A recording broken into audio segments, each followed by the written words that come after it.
السلام عليكم ورحمة الله وبركاته. حلقتنا النهاردة عن فضائل الصوم، أو سؤالنا النهاردة عن فضائل الصوم. ما هي فضائل الصوم؟ الإجابة على هذا السؤال نقول الحمد لله رب العالمين، والصلاة والسلام على المبعوث رحمة للعالمين سيدنا محمد خاتم الأنبياء وسيد المرسلين. أما بعد، وردت أحاديث نبوية متعددة في فضائل شهر رمضان.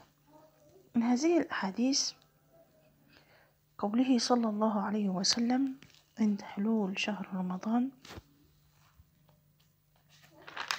قد جاءكم شهر مبارك افترض الله تعالى عليكم صيام تفتح فيه أبواب الجنة.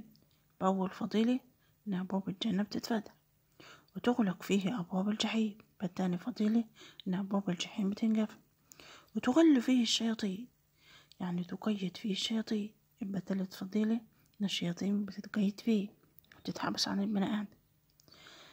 رابع فضيلة فيه ليلة خير من 1000 شهر، اللي هي ليلة القدر اللي في العشر الأواخر من شهر رمضان.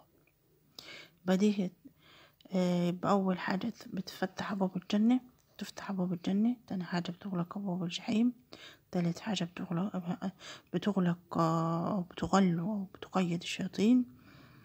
رابع حاجة ليلة القدر بتكون فيه. 4 مساءات أو 4 فضائل لشهر رمضان.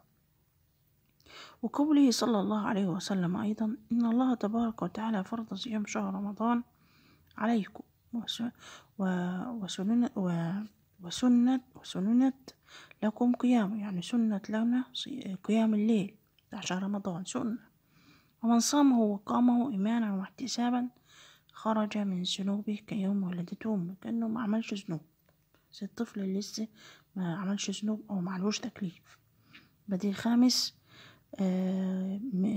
في فضيلة شهر رمضان اللي هو بيبقاش له ذنوب لو صام بالنهار وقام بالليل.